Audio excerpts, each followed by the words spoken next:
Yeah. It's going.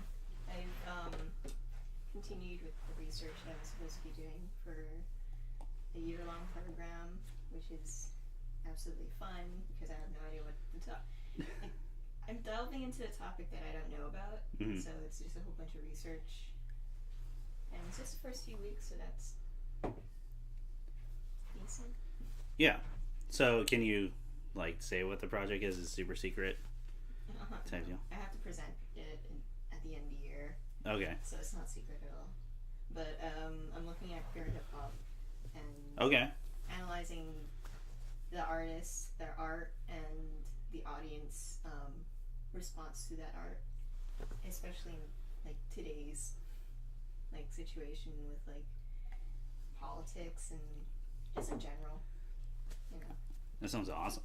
It sounds very big. Yeah, I know. Well, projects kind of have to start off sounding a little vague before it's super you. interesting though. Yeah, so. It is interesting because I don't think too many. At least I haven't heard of too many people looking into that kind of stuff. I definitely know it exists out there because I have friends talk about it all the time on Facebook and everything. Deal is, I'm not too into hip hop, or if I am, I'm very picky about it. Don't get me wrong, I love New Javas and J Dilla. I love a lot of the more 90s stuff, I find. Yeah. So, Wu-Tang Clan is great. Well, that's more... Then we get into, what's the difference between hip-hop and rap. And, Well, they are very intimately intertwined. Yeah, that... And... Yeah, a lot of people will tell you how they're pretty much one-on-one, or at least there's a little bit more emphasis on vocals for rap. Whereas people, get really mad if I don't differentiate. Yeah, and but, how much of it turns... If you do a lot of vocalization, how much of it turns into R&B and yeah, it's just a good blending of everything. And it's when you get into it's one of the things about music is people will fight over to categorize everything. Yeah. Growing up as a metalhead, I knew that incredibly well. It's that's not this particular type of music. It has one beat difference. Yeah. That's pirate metal. Pirate metal doesn't exist. It's medieval metal. And just weird arguments. It's all good music. Calm down. It's not all good. Some of it. Some of it's not, but that's his personal taste. Yeah, no. Music, I always argue music, I think, is the most subjective. Or at least... No, I've found that it is the most subjective form of art, because I feel one, there's so much of it, but two, it permeates so much into our lives. And, there's stuff... And, everyone's affected. Everyone hears some bit of it, or experiences some bit of it, whether or not they have any cursory knowledge of how music works, how composition goes together. Yeah. There's just so many factors that go in. Whereas I feel nowadays for visual art, a lot of times people have to go look for it unless it's stuff like advertisements or stuff that is meant to be fed to everyone. Which fed is kind of... Yeah, which fed makes it seem like it devalues it, but I don't think so. Andy Warhol did a whole bunch of commercialized art. And it's... Something else. It's heralded as some of his best stuff. So anyway, I probably already cut to in the middle of that conversation here for future Chris. Welcome back to the podcast, Carissa Tang. Yeah. You wrote Glyph, and we did a video. Several of it, oh God, yeah! What a shit show this. this. The technology gods were not smart. No, they were not. It sucks too because one of our computers is our big beefy computer is out of commission right now because we're trying to upgrade the graphics card for it. So it's very bare bones at the moment. So I can't even record or edit on it. So I'm back to using my laptop, which it does fine recording, but editing is such a nightmare on it because basically I have to go back to my movie maker skills I learned, and that's no fun. And just click and click and click. Oh yeah. Oh, and save every single little change because at some point Movie Maker will crash on you, as it always. It's without fail every single session. But yeah, so this is our third attempt. We're gonna try to do it rapid fire questions and whatnot. There are questions and there are answers. Sometimes they might correlate. Hopefully, hopefully they'll have something to do with each other. So I was trying to get this out at the end of the last month, but that just ended up not happening. So for anyone who was wondering why there's no episode, I believe I explained it, but in case it passed some of you guys, everything just kind of kept going bad after multiple sessions. So here it is now, one-on-one interview. And we're just going to be talking about Glyph and the writing process and everything. If you haven't listened to our version of that story, I keep saying, I'm catching myself a lot more lately. We. You're using the royal we, not the singular. Not the singular. Did it for an episode. So go check that out. I don't know why you would be listening to this beforehand, but hey, if this sells you on the story, then by all means, Maybe it's not because it's like 3 hours long and maybe discuss stuff about the 90s, which is a great episode. You should check it out. Oh, that one's all roundtable discussions have ended up being 3 hours. We just recorded one a couple days ago for this month, and that's the longest one by far. Oh. And it was because no, it's 3.5, okay. But it's by far, but it's longer than. I think the second longest one was actually Glyph, which was 3 hours and 3 minutes or something.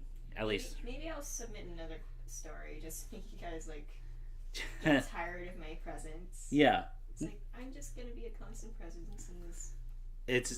What I'll have is an automated email that'll go back to you every time you submit something saying we can't keep doing your stories. It's draining us. We have to wait for someone else. They're funny, but no. At least when Corey was on here, that's the only other person we've had guest. That one was it was still kind of tiring in its own right, because when he was in here, he's very high energy, and he did click really well with the rest of us. So we were just kind of having a good old time. Yeah. And it was only 2.5 hours, I believe, but we were all we were all done. That was really fun and all of it. Well, this is as high energy as you can get with me, so. Amazing. So my base personality is asleep, so that's fine. If you want anything more, I'm sorry. Just feed me 10 shots of I don't know, caffeine, pure caffeine. Pure caffeine. Yeah. You gotta get it in syringe form. Yeah. Inject it directly into my bloodstream. Right into the veins. And then maybe I can get that much louder. Yeah, I mean it's possible. It's possible. I haven't done it though. I haven't. I've only done 2 needles, but anyway. So let's start at the beginning. What was the point of conception for this story? The point of conception was, as you all know, it was a. No, I don't know. There's no way I could possibly. Know. You don't know anything. There's no way I would have learned 2 tries at this.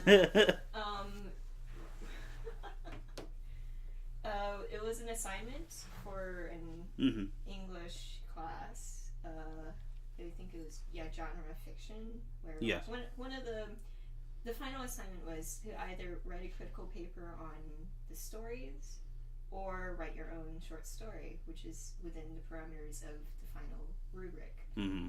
I can't criticize anything from my life. I like all of the stories, even some of them I had some thoughts on. I had some very strong comments on.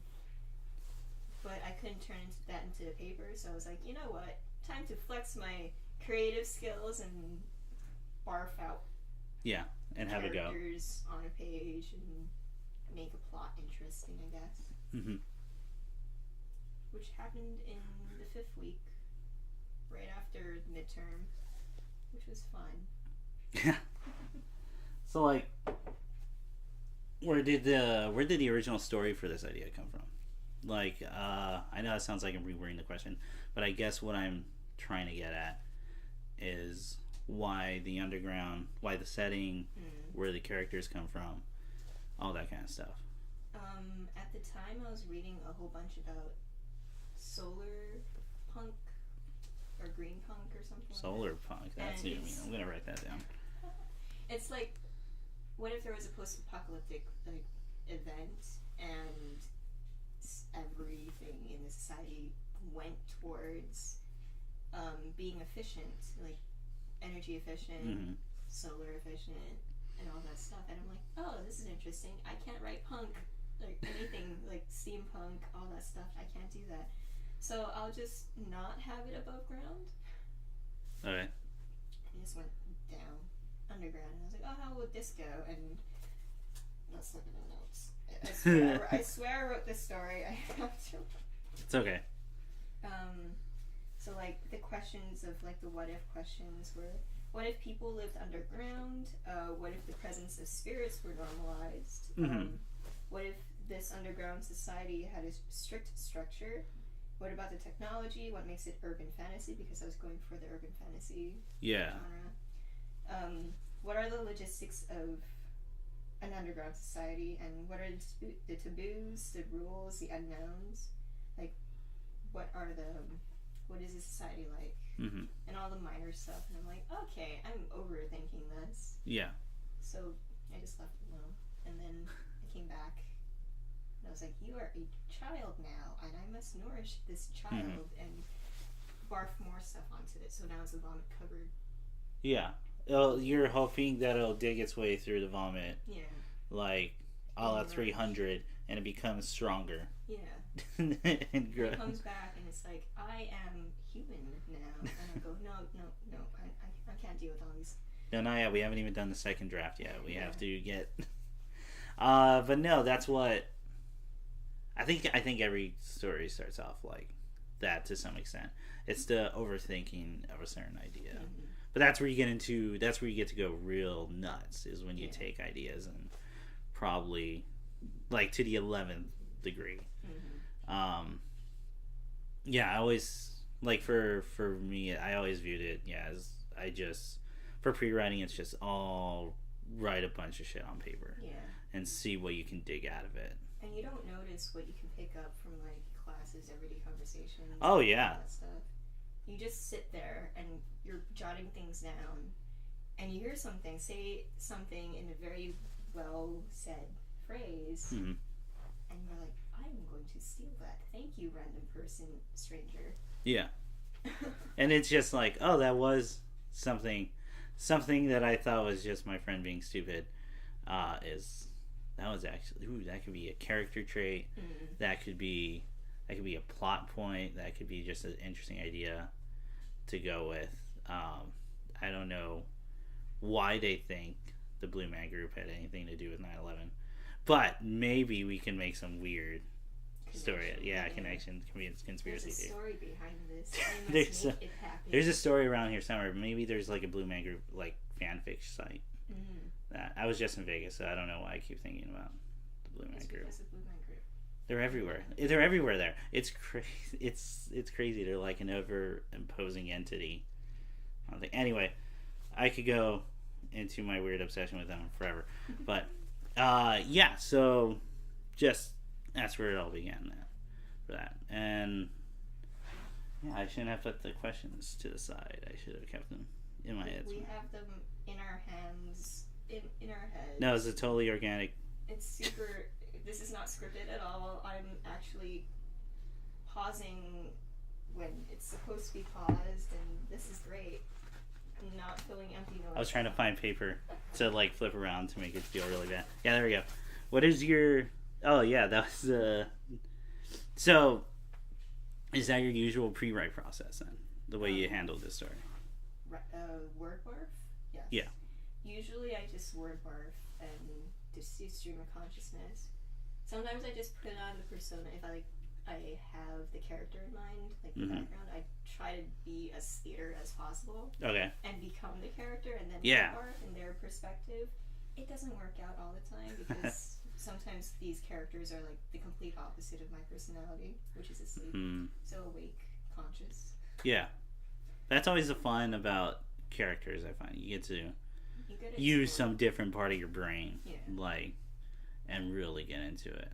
I mean, characters are probably the funnest thing for me personally, but I think also I'm like into theater and all that, so I could really get into it if I want to. But Yeah. So speaking, speaking of the characters, how did they come about? How did Kayla, Albert, and the ever-present oh god, why am I blanking on her name now? I just reread the poster and the administrators. The administrators. Well, I was like, it's not the government. It's not the. It's the administrators. Yeah, and the poster. Well. It's okay. Well. You can read anything into this. This is a very minimal story. Yeah, it's up in the air. It's up for interpretation on it. Mm-hmm. So, let's start with Kayla. Kayla is very off the walls, bouncy, like Spider-Man, but it's not called Spider-Man in that universe. Or it's the Amazing Spider-Person. Amazing Spider-Person, yeah. Which is a strange segment where I grabbed something from class and was like, oh, the amazing amazing growth man. Yeah. Shoved that into. That story's great. I've wanted to reread it because I've always wanted to do an old superhero story, like way beyond his years. He's done. Like Watchmen, but older. Yeah. Like there's no way they would ever go back to superheroing. They just physically can't, or something like that. And Super Go Man does that really well, I think. Even in a scene where he tries to, it's just he can't anymore. He can't keep going. He can't keep doing this. So I'd recommend people go check that story out. It's really good. I think it was like by Jonathan Lethem or something. Yeah, I know it starts with John. It might have been Lethem. Yeah, probably, maybe, definitely not Charlie. So yeah, where did the idea for Kayla come from? Kayla is based off of a friend of mine. Okay. Who is pretty bubbly. She's not spontaneous though, like compared to Kayla. And if you played Dragon Age Inquisition, Sarah. Okay. That's all I'm gonna say. Sarah. So I have it. I don't know. Yeah. Whoever doesn't understand Dragon Age Inquisition, Sarah. It's okay. There's gotta be someone in the audience playing. I mean, I talk about weird random video games all the time, so there's probably some guy or someone. Yeah. So what about Albert then? Who they work off as a pretty good foil for each other. So. I've noticed that in comedy duos that if you don't have a straight man or someone who's just, I'm gonna deadpan everything I say. Yeah. If it's funny, it just happens to be funny. It's not because I put it out there to be funny. Yeah. If there's a pun, it's unintentional. Yeah, it comes natural. Yeah. Is what you want. Or they're just super snarky about everything. Well, like the point of the straight man is so the crazy one or the bubbly one has something to bounce off of. Yeah. There's a wall that actually reflects their energy. Yeah. So like if you're bouncing something into the void, it just keeps going. But if you have a wall, it bounces back. Yeah. And that's the banter I was going for. Okay. The banter. The banter I was going for. Now it rhymes. But that's one of the dynamics I was going for, like just the character banter, if there was any character banter, and I think that gives more about their background than just telling the audience, hey, these are friends. They're friends. They've been friends. They're the most friendliest of friends. They hate each other, but they love each other. They hate each other. Yeah. These are friends. It's like, that's too short. I need 6 pages. Come on, let's go. Yeah. Well, that's where I think the strength of the story comes from, is how much the two characters interact with each other. You get one thing the reader gets something to hold on to, which is the relationship between these two characters. And it's entertaining at the if nothing else, it's entertaining to read. And then you use them as sort of guide throughout this world. But you always have this beacon to rely on. And you as you as the audience are following these characters who are you by proxy, but they know way more about the world than you do. So yeah. You're just like, what the hell is going on? Haha, that was funny, but what the Yeah. And the one thing that always lends to, at least as a problem I find, is the ability to do exposition in this kind of world. But I think with your story you don't really need to. Everything can kind of be figured out. Because there's not too many things going on per se. You have these two characters, and you see how they kind of live and what their job is at this point, how they used to live, and that how they used to live lends to the administrators, and how they, they have some control over this world. If it may be the most, you don't know for sure, but it's the one that affects the characters the most, and it's the one that's most important to the story. And then the ghost is the anomaly in this thing, the actual, I don't want to say MacGuffin, but the thing that starts the plot, the thing that gets everything moving. The spirit of the story. Yeah, well, God, I swear I didn't think of that just right now. The more I think about it, the more I want Nick, who did the voice on our episode, to do his original voice, which is a pole bearer, like super ghosty. I might ask him to re-record the lines, and I'll just put it as a laugh track. Yeah. He got really mad at me when I said you can't do that. It's just, I think it's great, but it's so different from everything else, just his voice. Maybe I'll just do it as a little goof or something. It's like the B-side of... Yeah, B-sides where it's just all goofy and we choose weird voices. Yeah. Do everything. Kayla has this voice. Yeah. Very posh-ish. Transatlantic accent, I guess. I don't know. Yes. And oh god, I am the one who knocks. I am the poster who haunts. It's something like that is how Nick's does it. Anyway, yeah. So I think that's what really glues this story together, is those two characters and their relationship with each other. So yeah, having the crazy guy, straight guy duo, I think works pretty well. I mean, it's some would say it's a trope played to death, but I think it works so well because they both need each other so much, especially in like the world of comedy and storytelling. But yeah, so let's talk about the administrators then while we're selling characters. Okay, so your interpretation of the administrators were android-ish. Right? Almost. The most relevant would be Daft Punk like helmet wearing. The actual image I had in my head is closer to, if anyone knows the synthwave artist VHS Glitch, he has an album where he has these kind of like two bikers on them, and it's a really cool art piece. And the way their helmets look is kind of how I imagined it. But for those who don't know, just imagine like some Daft Punk as some interpretation. A cool helmet. Yeah, cool helmet, Android-esque. And they had... I think I brought this up on the other episode we talked about it. But I imagine they had this button on the back of their thing. Originally, I did it just so we can... The cassette sound effect is what I'm getting at. I originally had that to just signal transition into distorted voice. That way, when the audio quality changed, it wouldn't just, like, disrupt anyone or take them out of it. So by doing a cassette thing, it signals them there's going to be a audio change or something. So imagine they had this button on their side, and like they would press it in order to talk. If anyone's seen Futurama, I also kind of thought of, there's an episode where Bender meets all these outdated robots, and one of them uses cassettes to talk and has to flip them, and only has a certain amount of phrases.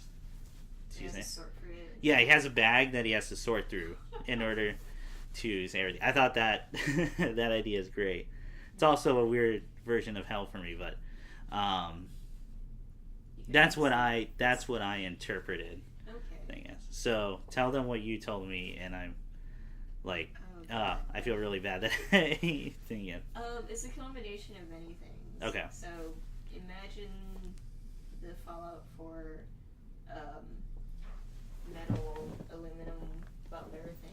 That helps your family before you lose your child, and you have to go find it, like every other Fallout game. Before he has to find your baby. I want to know this because I haven't played. I haven't played them either. I've watched Let's Plays. Okay, but so you would actually still know more than me.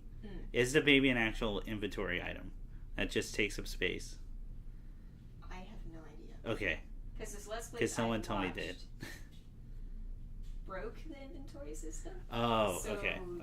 They're like, I can carry all the rad roaches and Because the way it was explained to me is the baby's an inventory item that takes up a slot and is supposed to give you reason for moving along.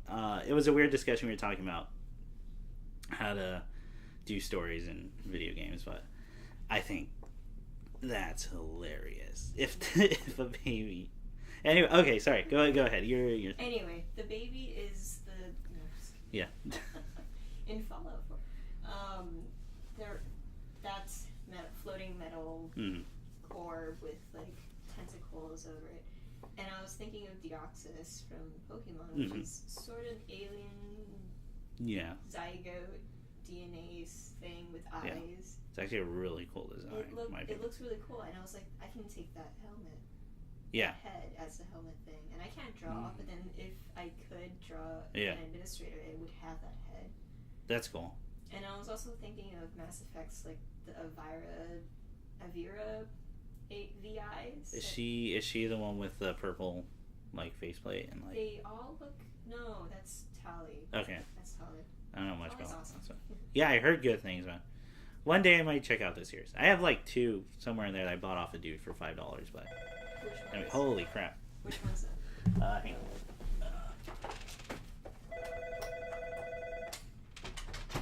I can't believe I keep forgetting to do that. Sorry about that. So what I was saying is I have Mass Effect 2 somewhere in there.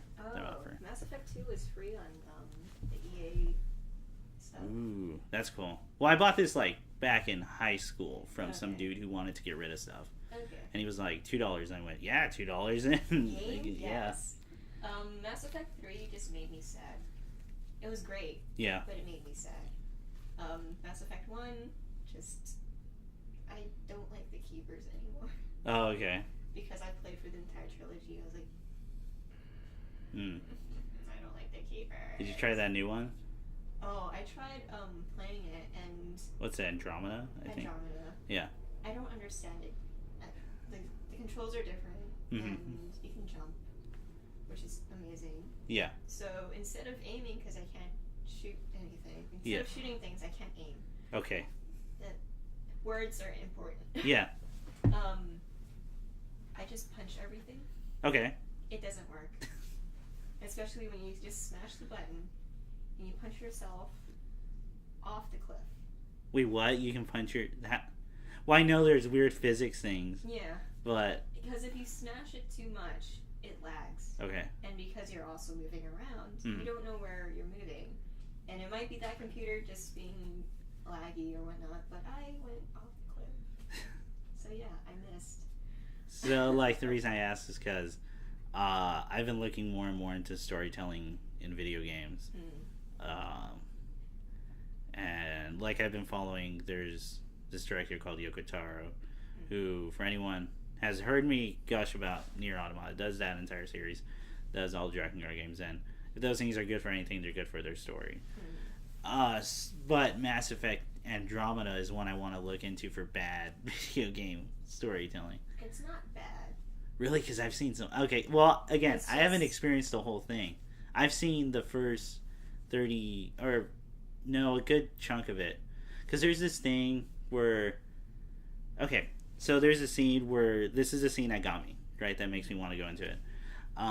Where the son's mask or something, like your main character, his mask breaks. And the father uses this tool to fix it. I think. It's someone uses a tool to fix it that's apparently on every suit that everyone wears. And then your character, spoiler, but I think it happens within the first hour or something. Scene, I think. Yeah. Your father dies. And it's because his mask is broken.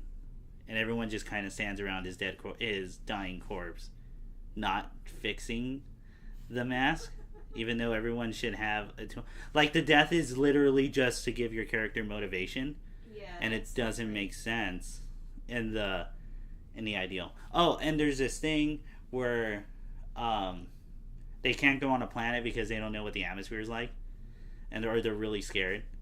Even though in the second game it's established they have probes they can send to planets to explore. In fact, it's a main feature in the second game. It's weird because the first 3 games, I think they had like a strong writer Yeah. group, a strong writing group, and then they moved studios.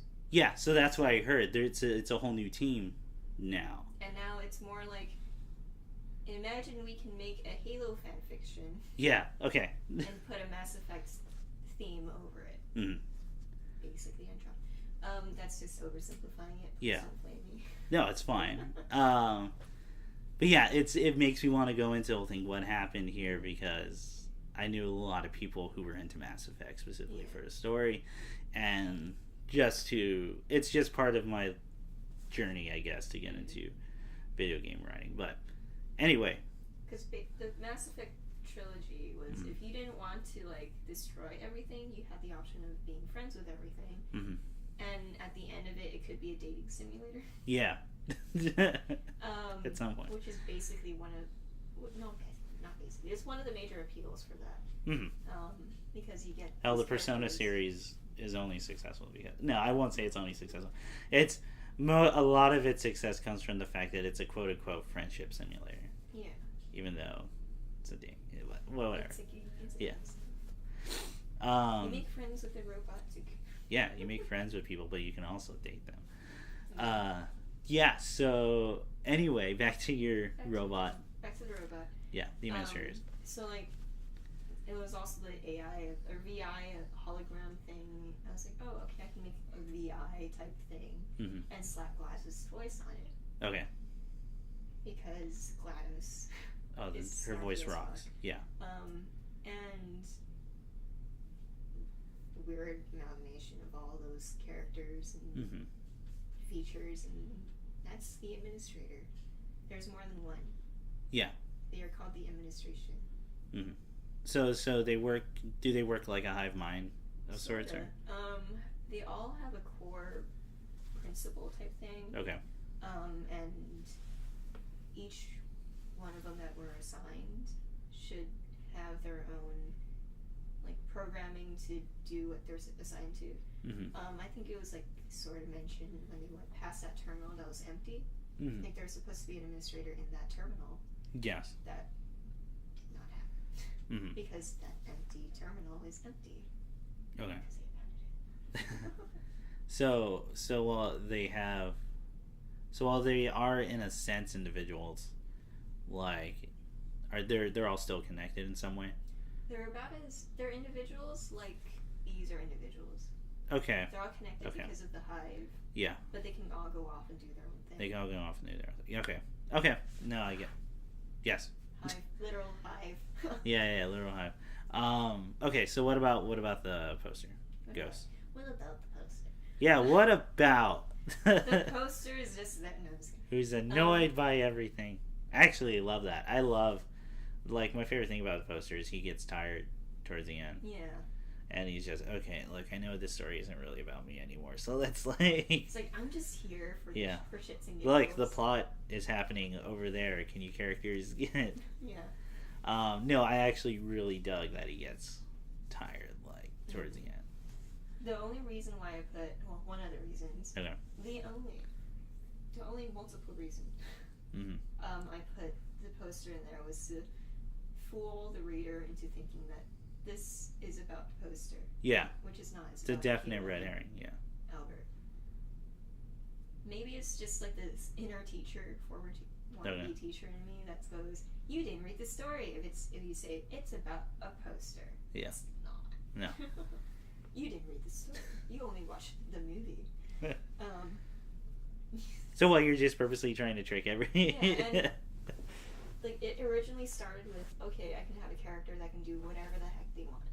They are omnipresent except for the fact that they can't touch anything and just text. You can read text, but you can't touch it. Okay. Or it can't touch you. And I was like, okay, I can use this as the exposition thing to further the plot along, and why not make it funny and make him tired of everything at the end? And yeah. No, for sure. And why it sounds like I kind of simplify it to saying, oh, he moves the plot along. In a sense, that kind of is his function, but he is his own thing. He's his own personality. I think that's why it works, too. I guess the lesson I learned is everything should have their own personality in order for it to work. But yeah, so what? And as we're talking about him leading the characters along, he leads them to the fire sign, or at least what's revealed to be a fire sign. Spoiler alert. What's a fire sign? Is it fire escape. Yeah, not fire sign. Fire escape. What is a fire escape? Has it escaped the fire? Yeah, right. So why that? Why the fire escape sign? Yeah, as if I don't know the story. As if you don't know. What is a fire escape sign? Do you like let the fire escape? Is it a sign that you like escape? Yeah, it's so it can get out, so it doesn't burn your building anymore. Yeah, or at least you don't burn with the building. Yeah. So you can it can have a safe space to like go hang out, and like just kind of not die. Do its own thing without hurting me. So that's what fire escape.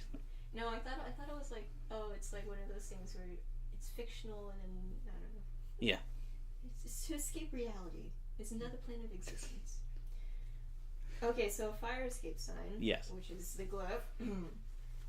So I was taking this class on Mesoamerica, and the section we were talking about at the time was the Mayan glyphs. Yeah. And we were watching a documentary on how they rediscovered Mayan glyphs in, I think it was either the Dresden Codex or the Paris Codex, one of the codices, in Europe, because Spanish conquest, you bring stuff back, and World War II happened and just got spread around. And they were like, oh, this is a literal Mayan book.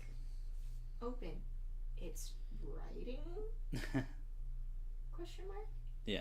And then they found another book that had like... And it's a cooking recipe? It's sick. I think it was one of the origin myths. Ooh, okay. So it was like, they found a Bible. Yeah, essentially. In a different language. There's no Jesus in it. No, yeah. And they found like some of the Spaniards, some of the Spaniard missionaries, they had translated Mayan to Spanish in the 1700s. And they're like, oh, we can cross-reference these and like do more. And then they went to I think Guatemala, and they were like, there's more writing. There's writing everywhere. This is interesting. They're in this very grid-like fashion. What's going on? And they pretty much decoded Mayan. Cool. And I was like, what if I can do that too? What, decode Mayan? Decode Mayan. But I was like, I can't read Spanish that well, and I can't... Let alone Mayan. And Mayan. And I was like, okay, what can I take from modern-day society that's everywhere and use that as some... what about, like, 10,000 years in the future, if we were still around, they find an artifact and it says this. Yeah. Will they understand it as what it is? And I was like, I can use a stop sign. I can use a stop sign, but underground, no. Yeah. What can I use that should be everywhere and is supposed to be there for a reason? Something that's coherent to your world. Yeah, something that's coherent. And it just so happened that I was in building 8 of our school, which is the science building. The science building, yeah. It has science in it. Yes. Has a floor 0. Has a floor 0 and a 4th floor and an elevator that connects most of these floors together. That threatens to kill anyone who dares walk into it. There are 3 elevators that are for common use. Yes. One of them is broken. The other 2 are bouncy. Yes. And I swear both of them are haunted. Oh God, I hope that's true. I hope that's true, because that's what I tell myself. It's not faulty wiring. It's because it's haunted. It can't be because they messed up. It's not the mechanics. Yeah. It's just, there's a spirit in there and it's just messing. It can't be because the same guy who made the elevator also made the building that's on a fault line and is sinking. It can't be. It can't be the architecture, no. No. It can't be the doors that are falling apart. It can't be the windows that don't ever open. Yeah. And as I was waiting for the bounciest elevator on the planet, I saw the sign, and I was like, in case of fire, please use stairs. And I was like, huh. I go to the floor I need to go. I look. In case of fire, please use stairs. Okay, cool. Go to my class that's not in building 8. Yeah. In case of fire, please use stairs. And there's no elevator here, but okay. I go to the library. In case of fire. Yeah. So yeah, that's a glyph. Okay. You see it everywhere. Yeah, it's everywhere. You don't notice it because it's everywhere. It's one of those things that you don't need to talk about because everyone knows it. It's so common knowledge that, well, at least I would hope that it's common knowledge. Yeah. That if there's a fire, please use stairs. Yeah. Because if it melts, you die. Yeah, if it melts, you die. Any of the wiring heats up. Plus escalators. Well, escalators just turn into stairs when they break. Yeah. Unless they go haywire and start. Go backwards. Yeah, and go nuts. Yeah, no, and I think it's a good one to choose. I think I've talked about this before. I'm a huge fan, at least when it comes to stories that happen in the future. I am not too into. I'm into like really near future stuff, or I'm into far future, way post apocalypse stuff. Yeah. I'm talking where the apocalypse even itself is a memory. Yeah. That happened a long time ago and society has come back out. Maybe you'd like solar punk. I think I would. That's why. Punk. Yeah. That's why it interests me. And plus, I've been looking into cyberpunk stuff. Like anything blank punk, I've been looking into just because. Yeah. I think it's also eco-punk. Eco-punk. Okay. There's another one that's like, instead of the society being on dry land, it's in the ocean because flooding. Yeah, it's flooding. So they call it like ocean punk or something. I'm not sure. But yeah, something so far in the future where our stuff becomes this ancient text that has to be interpreted in basically some manner. Story. Yeah, which is basically that. Yeah. That's why I really dug it. For anyone looking for, in my opinion, one of the best examples of that, go just look up the wiki for Shin Megami Tensei 4 or SMT4, the game. That setting is, in my opinion, probably the coolest video game setting I've ever seen. Yeah, so I think it works out. Plus, it works out as this nice moment at the end of the story for Kayla, who walks out of the building and kind of, well, we don't know what it goes from there, but it's a hint of freedom, at least. Yeah. It's to her getting away from everything. So, and the fact that it is stairs lends itself to that. You can use stairs to just leave a building. Well, there are 2 ways a stair can go, up or down. Yeah. And if you're going to a staircase that's not down, then you're going up. Maybe it just leads off to nowhere. I don't know. Maybe it leads off to that cool snail. Yeah. That's just hanging out with. What if the snail isn't really small? It's gigantic. It is a house. I don't know. Yeah. It's real gross, and the slime is like everywhere. It's like just hanging out with those methane fart clouds. Yeah. The fart clouds mixed with the slime, and you can have a new type of concrete. I think I definitely mentioned it to you before, but that's my favorite scene, is that little snail one. I think it's so well paced and just like a nice breathing chapter. And it's still short, but it doesn't feel like it's cut short. And I guess that's where I get into pacing and all that. It feels like I'm there long enough to appreciate this moment. Plus, it's undercut by a fart joke, and I'm a huge fan of that. But the thing about fart jokes is that no one who claims that they are mature will, like, anyone who claims that they are mature will always laugh at a fart joke. No, fart jokes are internal. They are for they are never not funny. Like just a raspberry. Yeah. Yeah, just everybody laughs. You win. Yeah, you win the Hugo Award for I have no idea.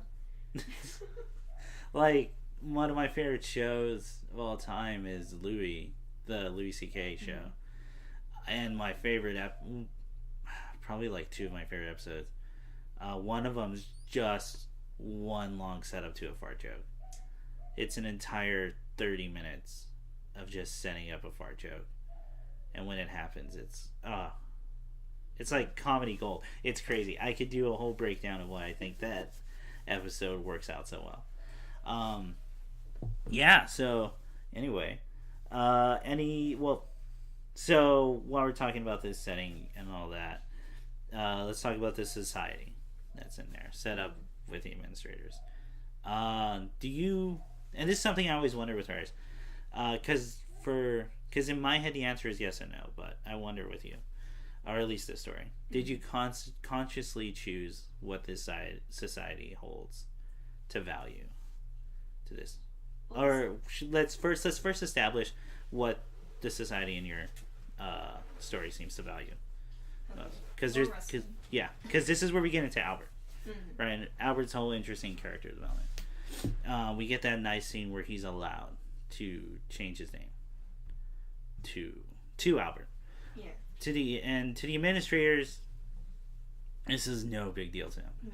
Because to them, that's just data that has to be entered, and at least that's what it seems like to me. It's just I just got to change the name to this and a computer of some sort. The number is still the same. Yeah, the numbers are still the same. It's just now it has a different label. Yeah.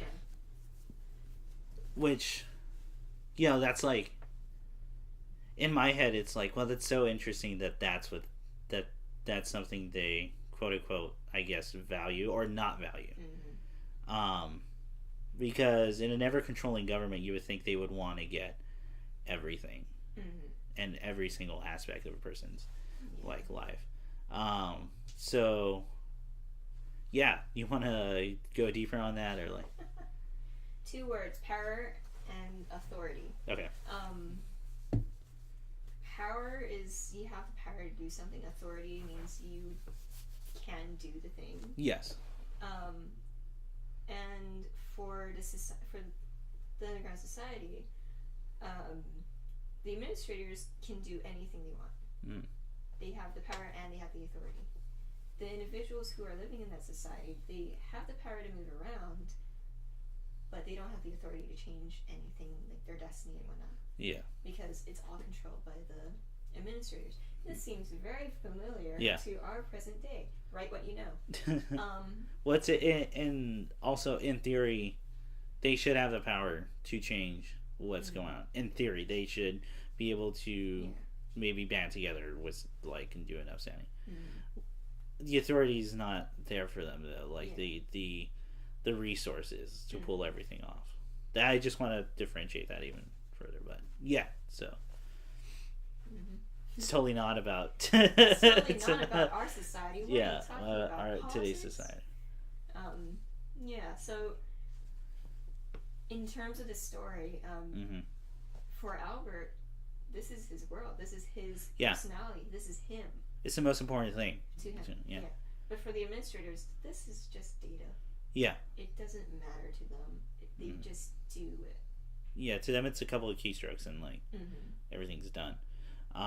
Which I always find interesting because, and I'm sure we've talked about this before, people definitely have different values. Yeah. Each individual person has a different value.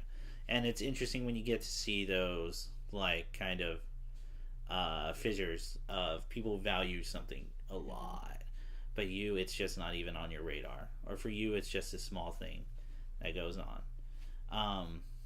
And I'm not saying either which way may be the best way to approach things, because maybe some things shouldn't be valued as much as they are, and maybe some things should be valued more. I'm gonna try to be very vague about everything. And I found that was an interesting chapter or a little section. It's just, this is where you see the difference between these characters. Yeah. That's where you see the administration kind of for what they really are. Yeah. Or at least more about them. And Albert is very much a product of this society. Yeah. Because he's development happens at the bottom because that's what he's been told and that's what he's learned. Well, he chooses to stay. And he chooses to stay because that's all he knows. But Kayla being Kayla and being very anti-authority, she just does her own thing. Yeah. It is all she knows for her as well, but she wants to know more. Yeah, she's curious. Yeah. I'm not saying that Albert isn't curious, it's just that he's more comfortable. It's different values. Yeah, it's different values. Albert essentially gets what his most wanted thing is in this story, which is to be called Albert. Yeah.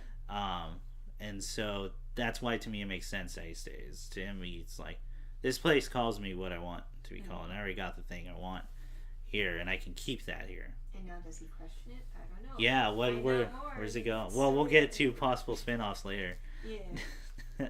If any. But yeah, it's really cool. It's a really neat moment for him. I don't know. I still find it super interesting what authorities tend to value and everything, or at least the more surprising moments. Yeah, because in this society, the administration, even though they do have funding, that is not one of the major things that they want. Yeah. They just don't want to be like bothered by anything. I think it was established in the first section that was they realized the price tag and they're like, you know what, this is just too much work. Yeah. I don't want. No. Let's not strain ourselves in. I don't care. Yeah. Anything that requires extraneous like work or whatever. They're like, there's a price tag. We're gonna have something. Yeah. They would definitely skip leg day if it was like possible. If they had muscles. I don't know if they have muscles. No, they don't because they're floating. They don't need muscles. Yeah, they don't need it. They yeah. just need magnets, I guess. Technology is not my forte. So, I don't know if we kind of already covered this, how you kind of came to make that decision. Like, for the society. Because those decisions were already made, but was there a conscious, like, was there this moment, I guess, of you going, should I make them value this, should I not? And what was kind of... I think it was more of like a happy convenience that fell into place. Because I don't know if there was a conscious decision, if it was subconscious or not. It just happened. Yeah. And it happens to work out, so that's the official statement. Yeah. See, that's why I said at the beginning of this question, I think the answer for something like this is always yes and no. Because I think at the very beginning you do make conscious decisions as a writer to go into a story. But I think more as you work the story out and everything starts becoming more and more organic and coming to you as the story happens, stuff just kind of falls to place, or at least comes together in a certain way. Not necessarily because you made that decision, but because that made the most sense. That is that's the next step in so-and-so plot line or so-and-so development. But it's still a sort of yes in that, well, I made the decision at the beginning. And that, I laid all the groundwork, and this is kind of what grew out of it. Here I have my small bonsai tree. Yeah. But at some point, well, no bonsai tree because you can still groom it. Well, maybe just that's called editing. I related more to just keeping the hedges clean, I guess, because it keeps growing. It'll keep going, but you have to be there to kind of clean up the edges. So yes, so we talked about Super Goat Man, going back all the way to that. Any other references?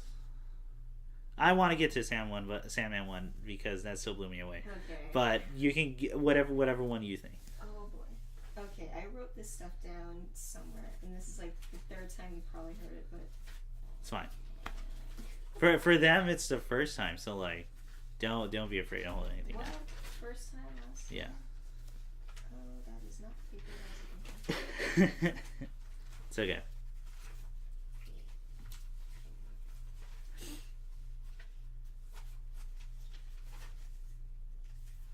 I can edit all this out if I want to, but I don't know. It's just a whole bunch of scratch.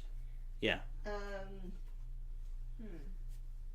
You already knew the Glyph stuff. And we talked about the Go Man. We talked about the Go Man. You could just go into Sandman 1 if that helps you get your thoughts. Sandman 1. Well, that's the one I'm trying to get to, but of course if there's any of them in there. Okay. Don't worry about that. Okay, so you know about the poster. Yes. The poster is very much an amalgamation of Harry Potter portraits and just Headless Nick and all that. Headless Nick is just tired. Yeah. Sorry, not the ghost. The portraits that actually come. The portraits that actually interact with each other and move around. That's always cool. I think the Don Quixote one, that's, or at least the version that I had in the movie. Yeah. Where he just runs around and goes, stand and deliver, and tries to like stab without realizing Mhm. he's 2D instead of 3D. And the third thing was that I think we talked about it in the roundtable podcast or roundtable episode that was last month. Yeah, that wasn't the last one. Yeah. Okay. What was that character's name? I don't know. The Irish vampire from Preacher. Oh, who is yeah. always like, oh goddamn fuck no. Yeah. Right? Yeah, yes. And he's like, I need a drink all the time. And if the poster could have a drink, it will. Yeah. So, awesome. And Helvetica, which is like a very minor detail. It's like, oh, Comic Sans. Oh, Helvetica. Yeah. Helvetica is a webcomic about Skellymans. Isn't that the one where the creator of Undertale got sorta? I think there was reference. Sans and Papyrus, or at least the idea for them. Yeah, there's a reason why Sans and Papyrus have their respective fonts. And Helvetica is apparently one of the most hated fonts in the entire world because it's overused. It's one of the best typefaces to read because it's not curly and it's just boring. Yeah. The problem is it does its job too well. Yeah. Yeah. It does its job so well that you don't recognize it as Helvetica until you go, I hate Helvetica. I see it everywhere. Yeah. It's just like, oh, that's Times New Roman. I hate Times New Roman. It's in everything. See, I hate it too, but I still use it because I'm told to. Yeah, because it's a professional. If you wanted a professional font, then stop using Papyrus. They don't want me using Wingdings is the deal. And like, I mean... Stop letting us not use a fun font like Comic Sans. Comic Sans just screams fun. I want people to have to highlight the entire text that I send them and translate Wingdings. Personally, but... Oh, Wingdings is so fun. Mm-hmm. So fun. Yeah, so, or at least download cool fonts from like DeFont or something and write in those. Yeah, so Helvetica. Helvetica, everyone hates Helvetica. Mm-hmm. And it's basic. Yes. It's incredible. Comic Sans just screams fun. So yeah. That has something very important to do with the dialogue. Well, I think Comic Sans used to scream fun. Like, maybe when it was first introduced or like as a kid. Now it's an ironic thing, right? Now it's totally like, oh, this guy's using Comic Sans. If you see it beyond 6th grade, you're like, come on. Come on, man. Come on. Why? Or you see it on the internet, it's obviously one of those cheap, like, advertisements or things Let's Players try to get attention with. Or it's just like, it's probably malware if you click on it. They're like, we want to help you not die, kill your computer. Doctors hate this trick. Yeah. Click to find out more. But we're also going for like the dyslexia audience. Yeah. So we're going to help you read our ad you click on and get malware. Absolutely wonderful. Yeah. But so that's why I have Helvetica, just because it's super boring. Apparently it's super boring. It's a font. It's a font. You say apparently, so do you find it not boring? Do you think Helvetica gets too much hate? It has its come on, make uses. Enemies on the it has its uses. And I see why it was used so for a long time. And I see how it has gone out of style because it's been overused. Yes. Maybe it can come back, maybe it won't. I don't know. I'm not a typeface artist. I don't know. Very neutral stance. Vague and uncompromising. That is my motto. Alright, Helvetica is shit. That's my opinion. Yeah. No, I won't. I honestly don't care too much. Actually, I didn't know about the Helvetica thing until very recently. Yeah. But yeah. So Papyrus is always fun, man. It's overused in every PowerPoint that's trying to be history. No, I know I did. I used that. Don't use that. It was my favorite one as a kid. I used it for everything. I didn't fucking care if it was history or like I was doing an English report. Math? Yeah. Yeah, Papyrus, motherfucker. It's just terrible to read, and I'm like, it's really bad to read. No, it's really bad to read. I was the guy too that would do the word art thing, and like for every fucking. You're just like. title. Yeah, just like a barf of different fonts that makes it visually unappealing. So what was your thoughts when you saw the $100 bill, the new one, that looks like someone copied and pasted board art? Oh, I don't know. I haven't seen that. Wait, they made a new one? Because wait, is that the same one with the blue? It's blue, bar? And there's a bluish bar that's shiny, and then there's very orange 100, and it's very obvious. Oh yeah, okay. And it's trying to be fun and identifiable, but like. I kind of like it. I kind of like it because it's doing so much. Mm-hmm. I'm just happy I have $100 bill. Yeah, well, yeah. First of all, you get really happy that and that's why I think I like the big 100 because you're like, fuck yeah, I have $100 bill. Ooh. Yeah, motherfucker. And it's, I don't know. I never had a too strong opinion. I just went, oh, this is the thing now. Okay, I'm just gonna. It's still worth 100, and I'm fine with it. Was my deal. Maybe if I have more money, it'll. I would like to get to the day where I can get sick of $100 bills. But and then you go into Bitcoins and. Yeah, but right now I get super excited. I get excited when I get $1. Yeah, man. It's like, that's money. And I need that. Coins? What? Monetary value? Monetary value. Money can be exchanged for goods and services? Count me in. Yeah, man. Oh, I can buy food this week. It's going to be great. I can buy a soda. Oh, yeah, if you're lucky with $1 sometimes.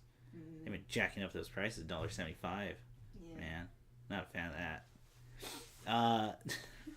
But enough about my soda machine. So, do you want to get into Sandman?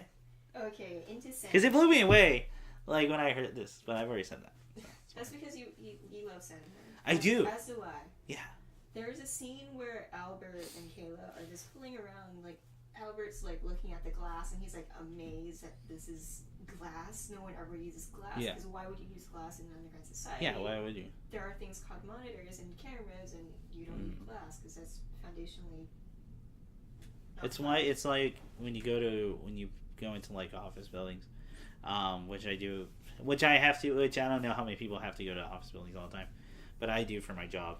And you see like the rooms with just glass walls and like, there's no such and you're like, why? I mean, it looks kind of neat for the novelty, but in my head it's like, well, I mean, now you have a wall that does nothing. Is that cheaper? It sounds like it should be cheaper because it's way less material. But I don't know. Material to but build up entire buildings, so yeah. So I don't know. Anyway, it weirds me out every time it's an aesthetic thing. Yeah, it purely is, but still, like, too many questions come to my head. It's like, what if has someone walked into it, like left their face print on the? Yeah, never touch. You can't touch a wall. Like, never lean. I can't do the thing where I lean back on a wall like a cool guy, and God forbid I put one foot up on the wall, like some people do, because then it's just your footprint on the thing. Anyway, so yeah, but it's weird that glass. Okay, it's weird that it's glass. Yes. And Kayla is rummaging through something, and she goes, "Hey Albert, heads up, or think fast or something." Yeah. And she lobs a handheld device, and he catches it without looking, and he looks down, and he's like, "What the heck?" And I was like, "That is word for word." No, I'm just kidding. And that was referenced or inspired, and I have to say inspired because it's a story. By Sandman, there was a part where Dream was just being Dream and being an ass. Yeah. And kind of full of himself. Always thinks he knows what is right. He's in an existential crisis. Yeah. Because Dream's always like that. Yes. And he's just lounging or just having his crisis in full view of the public, which is not fun. And he's just there at the fountain and just like contemplating life. Mm-hmm. And there's a kid who just walks by in the background. Nobody cares. Daft shows up and goes, "Hey, what's up, brother? What's going on?" And Dream. Are you having one of your moments again, Dream? Yeah. Oh God. And Death is like the nicest. Oh, Death has everything figured out. Yeah, Death is the nicest Death. Yeah. Ever. Yeah. In DC Comics. Mm-hmm. Dream is being an ass. Yeah. And he's just going, "Oh my God, I don't know what to do. I have an existential crisis. Mm-hmm. This is part of the plot, but I just have to look broody and mysterious all the time, and here's my shiny eyes." Yeah. And Death being Death is like, "Oh yeah, cool. So I'm here for this guy." Yeah. And she doesn't specify like who she's there for. So he goes, "Oh yeah, sure, whatever." And a ball comes flying out of nowhere, and Dream catches it, and he's like, "Huh, it's a ball." And a kid comes running by and goes, "Hey, cool catch, mister." Like, he's all apologetic about like kicking the ball into this dude who's like trying to not have an existential crisis. Yeah, trying to figure out life at this moment. Yeah. And it turns out that Death is there for the kid who is playing, and he played into traffic. Yeah. Dream takes this all into consideration because Dream is an ass, and goes, "Oh, I realize what my purpose is now." Because Death is like, "Dude, get your shit together." That is like, that's cool, man. I'm here doing my job. I gotta. He's like, "I'm here. I'm doing what I am. Yeah. Doing. I'm Death. I'm here for this kid. Get your shit together. But I love you, brother. Cheers." And the ending scene of like that panel is Dream just looking up and doves are flying out, and like it's a beautiful scene. It's really nice. And he goes, "Now I know." And I'm like, "That's very Frozen, but shut up, you're an ass." Yeah. So like it's a weird. It's Neil Gaiman. Sorry, go ahead. It's Neil Gaiman's doing that random. Oh, he's having an existential crisis. He's very broody, but here's how stupid that thing is. Yeah, it's definitely. It's a weird way. I wouldn't even call it undercutting. It's like a nice mix of just comedy mixed with existential. But it is absurd. Because when it's Death and Dream personified, and like and Dream has problems. Dream has. You wouldn't think Dream has any problems because Dream is always dreaming. Yeah, and Death is always pictured as like brooding. Yeah, person. Death is what Dream in the Sandman. Like, okay, let me word this very carefully. Death would be Dream, who Dream is in the Sandman, and every other story. Yeah. He would. They would be just this brooding kind of, usually male or just a skeleton. Yeah.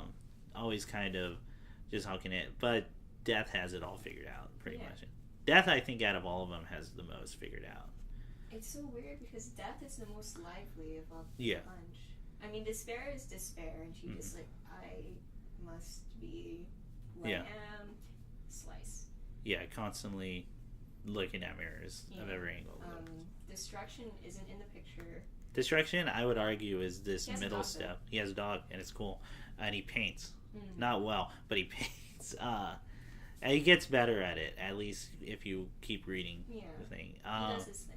Yeah. When he shows up, destruction happens. But he's on a vacation. Yeah. And I think I would argue that if we're going along these personality sides, destruction is the opposite. No, I would argue he's the middle step between Dream and Death. Dream is this one trying to figure out everything. Yeah. Destruction has finally taken that step to find himself, and is currently in this like moment of what am I doing here? Do I like painting? I kind of like it. I mean, I seem to do it for funsies.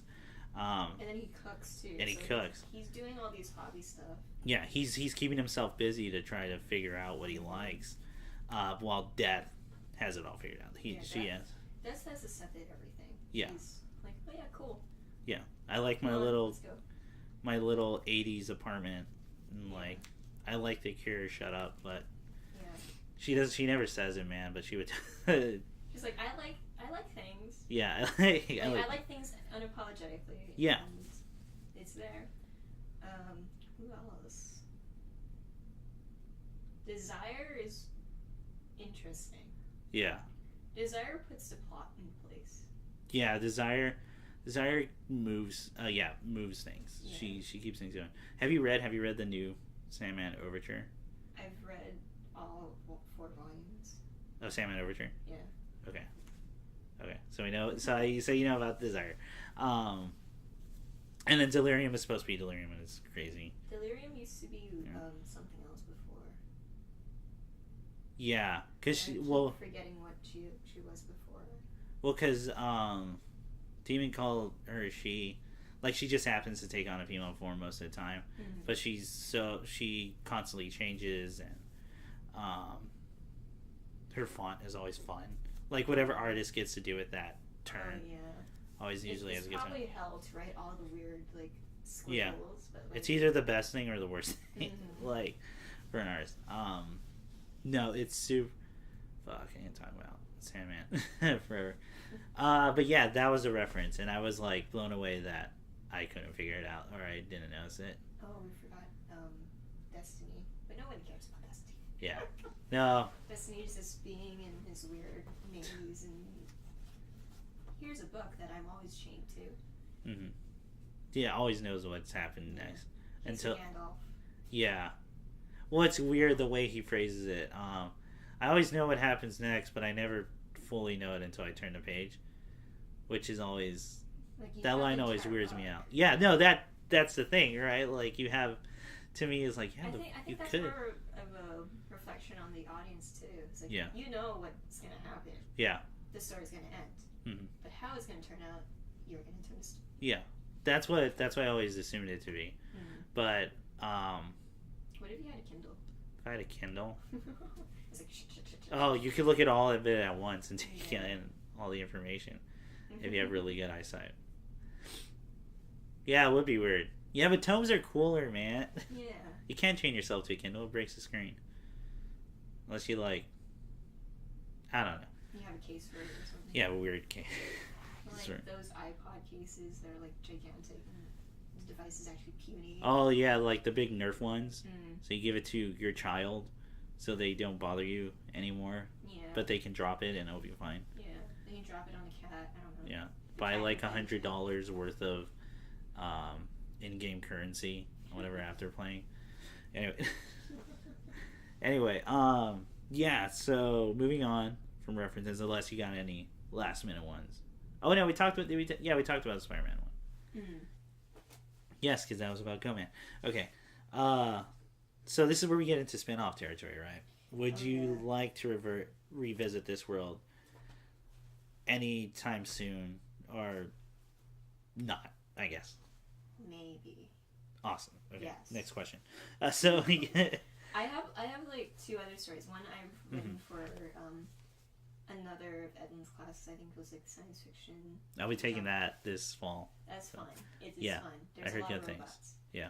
I wrote one for that and it was terrible because it was one of my first short stories that I wrote for a class. It was terrible. What did Edwin say, if you want to relay that information at all? He said that it was very experimental. And he likes experimental. No, he does. That's the thing. He's very he likes this stuff. He likes creativity, and he liked the story, but he was like, I'm not sure why it's at that pacing. Okay. And I'm like, okay, cool.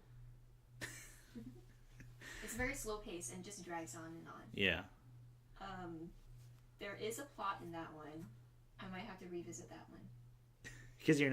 Wait, do you know what the plot is, right? Like everything. Yeah, I know the plot. I have to revisit the story itself and figure things out because there is more. I incorporated Morse code into it. Oh wow! Okay. And that's why Ellen didn't like. Did he write in? I have to learn Morse code. No, there was a translation right next to it. Oh, okay. So he was like, "What do these dots and dashes mean?" Mm-hmm. And they're very consistent. And there's a word right next to it. So why are they connected? Why? Yeah. It was very much like Glyph in the sectioning part too. Okay. But there was a whole bunch of flashbacks, and he did not like that. I was like, "What? Why is it going back and forth?" Yeah. That kind of thing. It's always tough to do a good flashback in the story. At least I find. Yeah. That's why I tend to avoid the most of them, because I haven't figured out the right way to handle, or at least a way that satisfies me. Like I can go, yeah, I can live with a flashback being here. I think that goes to my own personal gripes against flashbacks and flash forwards. It's a personal thing. Anyway, that one is written in the same world that Glyph is in. Ooh, but they're not necessarily like connected. Sure, they just happen to take place in the same world. These take place in the same world because Glyph is underground. Do they know the rest of the world? Do they want to know? It's all controlled by administrators, so I don't know. They definitely know it exists. Yeah, because there's a surface. Because there's surface, and Albert is fully aware that they're at the bottom of it. So they know it exists. They probably just haven't experienced. Yeah, they're like, it's there, but like, nah, I'm too busy. There's the second story that I written in college was in college as if I didn't graduate yet. It's okay. They don't have to. They don't even know. I've been here for how long? Yeah. The second story was about like space travel. Okay. And returning to the planet. Coming home. And experiencing the planet itself. That one I might submit to you guys to like make you guys like frantic again. It has the basics of the straight man and the bouncy racquetball. So you might have fun with that. Yeah.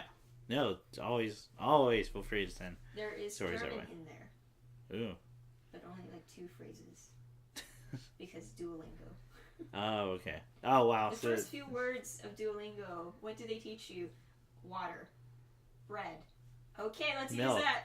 Yeah, they teach you milk. I know, because I used to have it for a little bit, and I was trying to learn German, because I thought it sounded cool. It does, and then I was like, this is very much like English. And I can't pronounce any of the letters. Yep. Wasa. No, it's the W, so Vasa. Oh, yeah. Vasa. Oh. Vasa. Yeah, I could. But to be fair, I have this thing where I like learning, not necessarily languages, but I like learning dialects because I like knowing just the weird differences. Yeah. Like me and my brother, Nick on this podcast, we're playing a game yesterday. We're playing Pyre, which is the new game by Supergiant Games, which is fucking fantastic. Everyone should go play it. It's great. It's if you've played Bastion and Transistor, this is the same guys. Oh. Yeah. See, there's the because everyone knows those games are good. Yeah. I tried playing Transistor. I was like, I don't understand this, but it's amazing and I love it. You really should. Like, I don't understand any of it. The ending is okay. No, it's fine. Because that system takes a little bit of getting used to. So we were just having fun and doing different like voices for everybody, and we just kept going back to a different version of Southern like accents, and then we both realized, well, we have like we both know a lot of different Southern accents. Yeah. 2, there's a shit ton of different Southern dialects. There's the Florida deadpan, which is very Forrest Gumpy, like life's like a box of chocolates. Then there's the Louisiana one, which is kind of like molasses flowing out. It's the Colonel, the Kentucky Fried Chicken coming out. And it has some French elements. Yeah, and it's a little bit of French in there. It kind of flows out of the mouth. It's very more forward. Yeah. While Florida Deathman is kind of like a wider like enunciation. This is something I like obsessed with in theater, but I won't go too much into it. But yeah, learning languages is hard, I guess. Learning languages is hard, and Duolingo can help. They have Valerian, if you're willing to commit. They have High Valerian and Klingon on their desktop version. That's cool. So if you want to do conlangs instead of I'm not even too into that, but that's cool that they have that. There's 3 conlangs on there. Yeah. One of them is a Natlang that's called Esperanto. Okay. High Valerian is a conlang and Klingon is a conlang. So that's cool. That's awesome. Yeah. Holy crap! Yeah, I might have to recheck it. We can nerd out and learn more nerd stuff. Learn more nerd shit. Yeah. So that story takes place in the same world. No. It takes place in a futuristic Earth. Okay. Yeah. Okay. Is it so what about Glyph itself? Like cuz obviously Kayla's story is very open-ended. But so is Albert to a certain extent cuz you wonder what happens to him after that. Like there's definitely stuff you can do with both characters. Kayla would seem like the one where there's more stuff you can go crazy with. Yeah. You can go kind of nuts. I like to imagine she's in a yurt somewhere. She made her own cave. Yeah. And now she's like killing everything that she can eat and eating it. Yeah, she's the head of some Mad Max tribe. Yeah, there. She is the Thunderdome. Yeah. Yeah, she could be the next Tina Turner, man. Yeah, that would be great. That would be great, actually. See, there you go. You can... She is Tina Turner. I'll write my own fan fiction where Kayla turns into some. I just want to write a Mad Max story at one point in my life. I mean, that's like a dream for me. No, I could, but I mean, I want to get it like out there. Yeah. I want George Miller to be like, "Yo, man, you did it." if George Miller doesn't like it, go to Guillermo del Toro. Yeah, Del Toro. Just go to Del Toro. Yeah, because Del Toro's on my cell phone, and like me and him are buddies. But I mean, if he like agreed to being in Death Stranding, then yeah, but that's Kojima. Yeah, become Kojima. That's what I'm trying to say. Oh, okay, yeah. Just get as good as him. Fuck, dude, I want Death Stranding. I don't know what that game's about. I want it to come out. It's about life and death and umbilical cords and those. Death Stranding has provided two of the coolest music videos I've ever like. For some reason, my impression of it was not the music on the video, but American Horror Story music imposed onto the video. Oh, okay. Maybe because it's all like the black gooey stuff. Yeah, it's definitely a great like subdued color palette. But man, that first trailer made me try to get into Low Roar, which is the band that does music, and I find damn it, I just like the one song they use. I really tried. I listened to like 2 albums, and I went, no, it ain't for me. I just like that one song. Is this a Japanese band? Or? No, they're not Japanese. They're Norwegian. I actually think they're American. If I remember correctly. Like here are some points. They might be Swedish actually. No, I think they're Swedish. Okay. I wouldn't be surprised. Yeah, me neither. They actually remind me of what they do with vocals reminds me of a lot of Swedish bands I do know of. So, Death Stranding is gonna be cool. At least I hope. I don't want to play it, but I want to watch something. I know. Yeah, I know nothing about the game. I want that game more than any other game. It's just like I want to play Bloodborne, but yeah, not for the mechanics of it because I will die immediately, and I will die constantly, and that won't be fun for me. Yeah, but I would watch someone who is actually decent at playing it. Oh, okay. For the plot. Man, because Bloodborne I got really good at Bloodborne. I want to try. I stopped at New Game Plus, which is where just stuff starts one-shotting you no matter how much health you have. Maybe I'll give it a revisit and just restart a whole new character. Yeah. Anyway, Bloodborne's great. Everyone go check out Bloodborne. So, yeah. Do you ever see yourself revisiting the characters? Of course. Okay. I'm working on another story on Albert. Cool. And okay. I'm going to try to explore him when he's older. Or at least his interactions with the rest of the world, if there is the rest of the world. Yeah. Of the underground society. And if there are more underground societies, I don't know. It could be all possible. That's true. And with Albert, on a more like character level, I personally find it always interesting when you explore what happens to someone when they get what they want. Because the obvious next thing to happen is that character has to find something new. Has to find some new goal in life if they can. Yeah. Most of the time they can, because that's how most people tend to work. But sometimes, depending on the person, they can. So no, that's an interesting place to go for.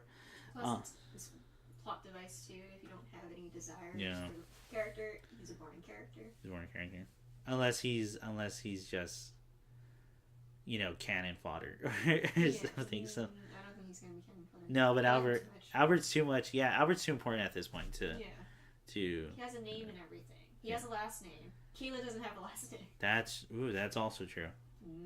That's something to really yeah. That is something interesting to think about. Maybe it has something to do with Alice in Wonderland. I don't know. Oh, maybe. Vice. Maybe. Al Vice. See, I don't know. I just read the one book, and I was like in middle school, so I barely got it. I barely understood. The rabbit. That's it. Yeah. There's a rabbit involved. So anything the listeners should look out for the story, and what I mean by this is like anything you think they should pay close attention to, just for like thinking material. For thinking material, like within the story. Or? Yeah, within the story. The banter. Pay attention. Okay, it's just banter. really that. They say stuff that isn't necessarily said, but like there's more to it. If you read into it too much, then like I don't know. Okay. At the children's center, there's more than one children's center. Yeah. And Kayla has been in 4 previous ones before being in the one with Albert. Yeah, isn't there a mention that she's moved around? Yeah, she's moved around. Yeah. Yeah, so that's something. That's more of like a character background thing yeah. than anything. But that's always still fun for anyone like trying to get into the characters and everything. Pay attention to what the administrators are saying. Because they say very little. Yeah, they do. But they also are the terminals as well, and that's important. That's very important. Yeah, no, that is.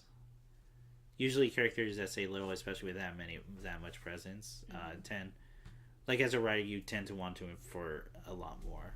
Very little. It's kind of like characters like that are more of a writing exercise, which is how much information can I convey without with just with saying very little. Yeah. You know, it's like that famous 6-word story or something, and it's like baby shoes for sale, never worn. Yeah, something like that. And it's like, okay, cool. That's like a lot of yeah, it's a lot of information told in just 6 words. Yeah. Well, untold. Yeah. Okay, so this is kind of starting to wrap everything up. What is there anything, 1, you're looking forward to, and 2, you think listeners should check out? Recommendations, basically. Okay. You should read American Gods because. Well, yeah. Yes. If you already finished American Gods, read Anansi Boys, which is the prequel sequel to it. I have that Barnes and Noble's book somewhere in my brother's shelf. It's the collection of American Gods and Anansi Boys in one hardcover. Yes. So. Good Omens. There's Good Omens. That's on my Amazon list. I gotta buy that. I've heard. It's probably rumor, but because it's Neil Gaiman himself, he is going to be part of a team, or he's going to be part of production of Good Omens into radio show. Ooh, I did hear something about that. I didn't know if it was true or not. It probably would be great because I'd hope so. I listen to that. Neil Gaiman stuff is great. Yeah. What other things am I looking forward to? Winona Earp season 2. Oh yeah, I think you were telling me. Winona Earp season 1 is on Netflix. Winona Earp season 2 is on Sci-Fi. I don't have Sci-Fi, so. Yeah. So you have to do it through other means. I'm gonna wait. That's the official statement. Okay, yeah. So far, from the Wikipedia page, it's awesome. Okay. Yeah. Yeah. So. Cool. Let me. Oh, one more thing. Yes. There's a really it's kind of dated, but there's a web series called The Gay and Wondrous Life of Caleb Gallo. Okay. Caleb Gallo. Caleb Gallo. There's 2 L's. It has the best timing ever. Like as in joke timing, or joke timing? Okay. Really? Okay. Yeah, and one of the best lines is like, Freckle, who is a genderqueer character, who has invited 2 men up to their apartment, and he's like, "Oh, sit on my bed and be careful of the Japanese linen." it's expensive, and it's like, but it's not even soft. And it cuts to Freckle. Sometimes things that are expensive are worse. And it's just the timing of it is just so perfect.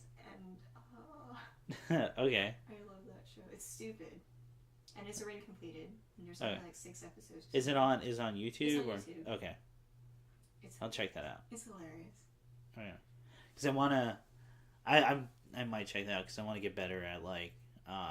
so mostly in writing though. It's comedic timing. I tend to be fine with him and talking about shit, but writing... Comedic timing and writing is always hard. So yeah, those 2 things. Cool. Or 3. Winona Earp, Neil Gaiman, everything Neil Gaiman does. And The Alien Wondrous Life of Caleb Gallo. Got it. I'll try to, when editing this, I'm going to try to put links in the description. Yeah. If I had to recommend anything literary, well, this is just an excuse for me to advertise Pyre by Supergiant Games. Everyone go play that shit. It's fucking amazing. But it's mostly an adventure game. It's the weird part. The gameplay is like an arcade sports game. And it's really fun. It's really fucking fun. There's crazy how much strategy goes into it and how fast it is. But it's more or less like an adventure. I wouldn't say visual novel, but it's an adventure game, definitely. So there's a lot of interesting... The world is super fascinating. The writing's pretty good. Characters are all awesome and interesting. And they do this really cool thing that I think you can only do on computer or like video game with storytelling, and I find it interesting, which is they'll highlight words in the text that you can cursor over, and they give you like a 1 to 2 sentence Wikipedia entry on what that thing is in the world. Because the character in that story who you're playing as should know everything. Yeah. And already knows how this world works. So that's purely for the benefit of the reader. But it lets them get away with never having to go, okay, listen, this is how so-and-so works. And you never feel talked down to. You never feel like your character you're playing, the main character, is an idiot or something like that. Which can become like very frustrating in some other stories. It's awesome. It's fucking awesome. And I think that's such a good idea. It's really good. Oh, it's really good. Plus, it's Supergiant Games, man. They do... the music's fucking on point. Darren Korb does it every single time. If no one's ever checked out even just the soundtracks for Bastion and Transistor, they're fucking amazing. I know my brother's a huge fan of that because he's a sound guy and everything. So he really gets into how those songs are made. What else? I feel like I was going to recommend a show just because. I don't know Bookwise, because Bookwise, I'm planning to buy like a bunch of comics that I've been giving out, but they're mostly continuations. Well, they're all manga, so like, I have to get Berserk, I have to get JoJo's Bizarre Adventure, because I want those collectors. And Dorohedoro, which is incredible. Like, it's crazy how cute it is. For like, the art is this rough 90s action art, and it's like really good looking, and it's just a really fucked up kind of looking world. Really gory, real just mechanic, but also magical, because they're technically witches and wizards in there. But the way the characters interact with each other is just so adorable. It's so cute. It's crazy. Everyone go check that out. And I'll stop from there because I don't want to keep going. Because I don't want to ramble on. So, yeah, anything else you'd like to add, or? School is coming soon. Oh, yeah, fuck. Well, you don't have to. I have bought all my textbooks. I'm so glad I already had one in my, one of the books that I bought for leisure reading, which is the Popova. Okay. Which is not leisure reading at all. Yeah. It's about the creation world, the creation story of the Maya. Or at least the maze god. Okay. And stuff happens. A lady gets impregnated by spit magically, so it's a natural birth, and that's how the major gods are born. That's crazy. That's the first third. Okay, that's awesome. It's hilarious. They all sass each other too. Like all the demons are like, "How dare you?" Oh, it's that's like, great. What? No, it's you. No, it's you. Just like all this weird banter and like the mind to the time to write this shit down. Yeah. Oh, the bathroom god is such a catty asshole. Can't you believe he's getting like? Oh, I like that. It's like, how dare you? No. It's like I just took a myth class not too long ago. Was it with Baker? No, it was with Edlin because Baker was out. Oh. Okay. Yeah, she's on sabbatical or something. Mm-hmm. But we got to read Native American myths because of that. That's fun. And one thing, it was actually really fun and interesting because I never gotten a chance to read them. And my favorite part of it is how much the quote unquote gods of that story, of those myths, are so much like people. Yeah. And they screw up all the time. They hang out with each other. They hang out with one of the craziest stories to me is the creator god is just hanging out with the people he created. Yeah. And enjoying them and just he's on the same level as them. Yeah. It's nuts to me. That blew me away. And just all the they'll ask for advice all the time and go, yeah, that was pretty dumb when I thought about that thing. And I'm like, what? God's admitting faults? That's so crazy. Yeah. It's almost as if they are human. Yeah, it's crazy. Like it blew me away. Maybe that's why a whole bunch of people like relate to Norse gods. Yeah, that's why I did. They can die. Yeah, they can die. No, they're destined to die too. They're destined to die. Yeah. Humans. Mm-hmm. If they screw up, they screw up majorly. Yeah, it's bad. And they are punished for that screw up. Mm-hmm. Loki. Yeah. Yeah, Loki gets it so. And he's the one who like gets himself into everything and like pokes his fingers in every pie, and everyone's like, "What the fuck, man?"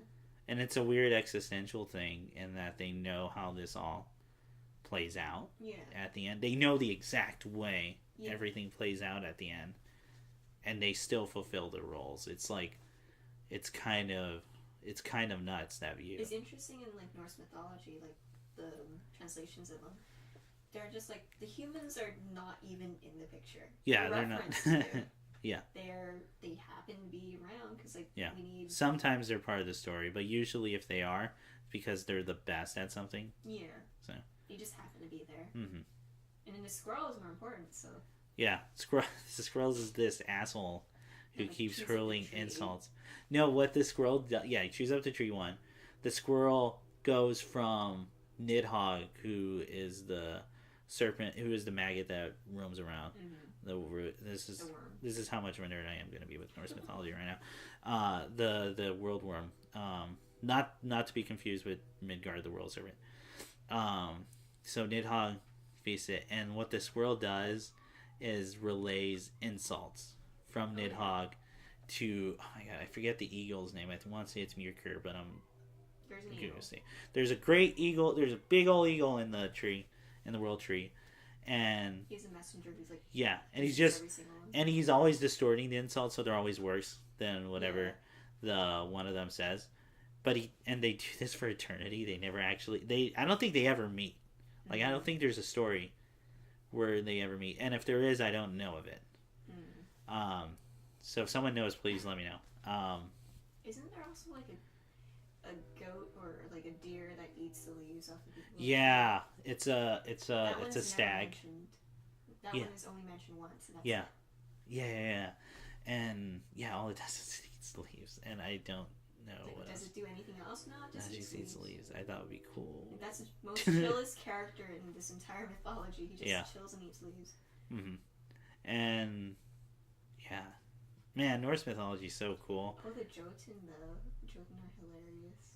Yeah, all the. Especially that one time, like especially that one time, as we know that people. Mm-hmm. Thor was like, I must cross-dress to like fool the. To get his wife's, or not his wife. It was, no, I think it is his wife's hair back. Yeah, it was Freya's like ring back, or to trick the giant into thinking he was Freya, and like smashing their heads. I don't know. Yeah, well, once he gets his hammer, because they have his hammer. They stole his hammer. Yeah, and he's trading them. Yeah, and he's trading them They're supposed to trade Freya for the hammer, but Thor dresses him up. And because he's there, he's like, oh, let's have a feast, and he eats like an entire ox. Yeah, he eats like 3 entire oxen, and the way I always picture it is cartoon-like, so, because it says he's wearing a veil, so I like to imagine one goes in, and then now the other side pulls out like a bone. It was like a typewriter. He drinks like 5 casks of ale, or at least more than anyone else. And they're all like, damn, that woman can eat. Like, that was a very... Yeah. It was like a dumbed down version. But yeah, but they were all like, whoa, this is awesome. Damn, girl, that's damn Yeah, good. super into that. And they asked Loki, who was also in like the skies, like, what's going on? And Loki's like, she was so excited that she didn't eat for 8 days. Yeah, she must be super hungry. She must be super hungry right now. And she's like so happy that she's in Jotunheim. And then they dumped the hammer into his lap, which I always think is weird. Like, as a gift, why would you dump? Here you go, like, fucker. Yeah. Here you go, asshole. He's like, here's your messed up hammer that's supposed to be a battle hammer, but now it's just stupidly short. Yeah, it's just super short because Loki was a fly and bit the dwarf who was making it. And then Thor kills the entire hall. Like, he like destroys. Thank you for the meal, and now smush. Yeah, and destroys everything. It makes me laugh that the Thor in the Marvel universe has a hammer that's huge and gigantic and stupidly proportioned. Because Warhammers aren't necessarily that huge. No, they're puny. They're pretty small. But they're thin. They're dense. Yeah, that's what it's. It's more. It's all bludgeoning. It's all supposed to be a bludgeon weapon. Yeah. So, and the problem with bludgeon weapons is since there has to be so much, like density, humans can only pick up so much and still like make it battle ready. Yeah. So they never look too threatening unless you know what they are. For more Norse mythology, go check out the episode we did on Neil Gaiman's Norse mythology, where I geek out even more about Norse stuff. Very interesting. So I would again like to thank you for joining me on this podcast, and for a third time. Yeah, it's been a bit. If you're wondering why I'm here all the time, it's because world building. Yeah, world building. Yeah. This is called banter. We're building up a world, so we don't really exist. We're actually characters in the play. All the world's a stage. Well, this version of me and this version of you only exists now in recorded form, and will never be this exact same person. I know. Anyway, our perception of reality is all chemical reactions anyway, so we get just do that thing. Take that, data. Yeah. So, thanks for coming by.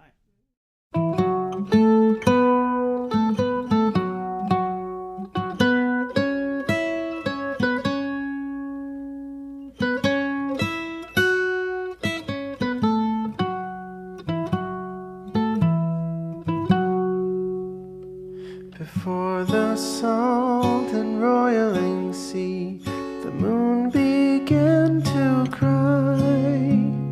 The valley ran with sorrowful tears and filled the waters high.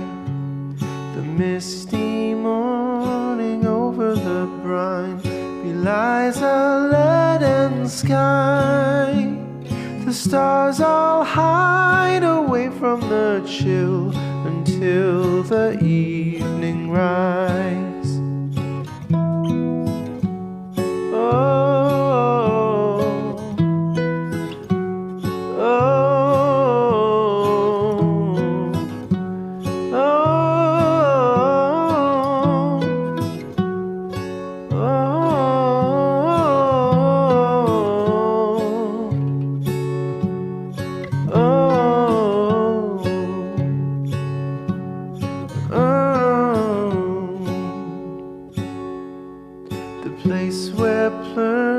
Scuttled her foe, the doomed ship still resides. The Titan met her end on its prow, forsaken by the tides. In death she leaves her stain on the place. The tempest never dies. her final throes and shivers and shakes 1,000 years gone by.